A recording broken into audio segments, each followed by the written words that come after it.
Sabe aquela situação? Quando a gente entende direitinho por que um problema acontece, mas na hora de agir, a gente simplesmente não consegue mudar? Pois é, hoje a gente vai mergulhar na virtuologia, que é uma abordagem para sair dessa paralisia da análise e finalmente partir para a ação. Pensa nesse exemplo da gestora. Ela tem todo o diagnóstico do problema dela. Ela sabe que é o medo, a pressão, mas na prática nada muda. É um ciclo que se repete. Essa é exatamente a lacuna frustrante entre o saber e o fazer que a virtuologia se propõe a resolver. E aqui fica a grande questão, né? Se o entendimento já aconteceu, se já veio aquele clique, aquela revelação sobre a origem de um padrão, por que a gente continua repetindo os mesmos comportamentos? A resposta para isso nos mostra que existem dois caminhos bem diferentes de desenvolvimento.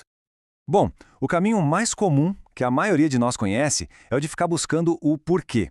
É quase uma jornada de arqueologia pessoal, sabe? Focada em cavar o passado para encontrar a raiz dos problemas.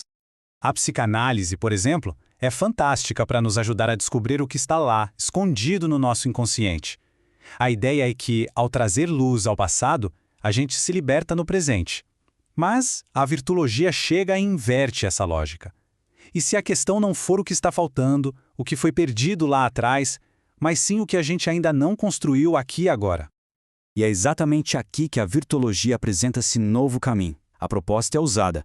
Em vez de ficar cavando o passado, vamos focar em construir o futuro. É uma mudança de perspectiva, do que nos falta para o que podemos fortalecer. O grande objetivo aqui é fortalecer o nosso ego, que a gente pode pensar como a nossa personalidade gestora, para que ele consiga se alinhar com o nosso eu mais autêntico, o self. Então, veja bem, a ideia não é preencher um vazio, mas sim construir novas competências.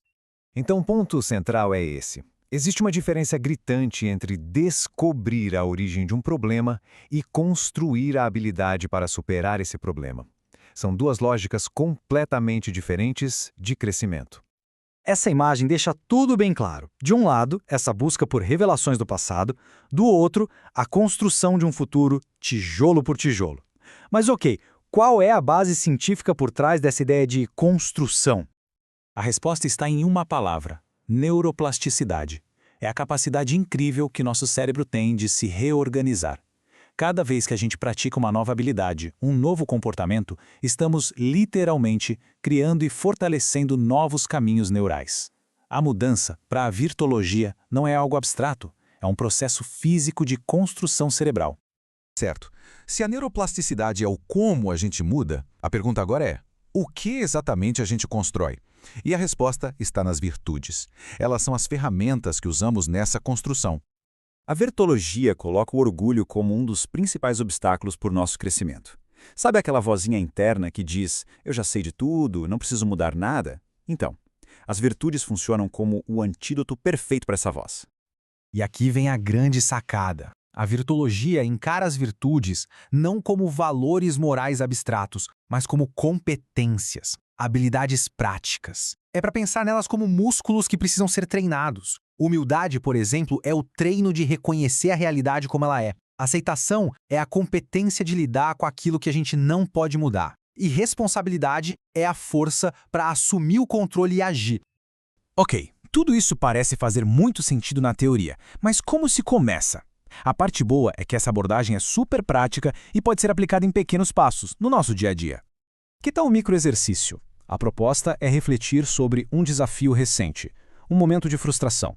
Agora, a pergunta é, qual virtude, se estivesse mais forte, mais treinada, poderia ter melhorado o resultado? Teria sido a paciência, a aceitação? O próximo passo é visualizar a cena, se imaginando aplicando essa competência numa próxima vez. Esse ato simples de visualização já é o começo da criação de um novo caminho neural. E para a gente fechar, fica a reflexão. Qual seria a primeira virtude a ser construída? A resposta para essa pergunta não é só um pensamento, pode ser o primeiro passo real para uma mudança concreta e duradoura.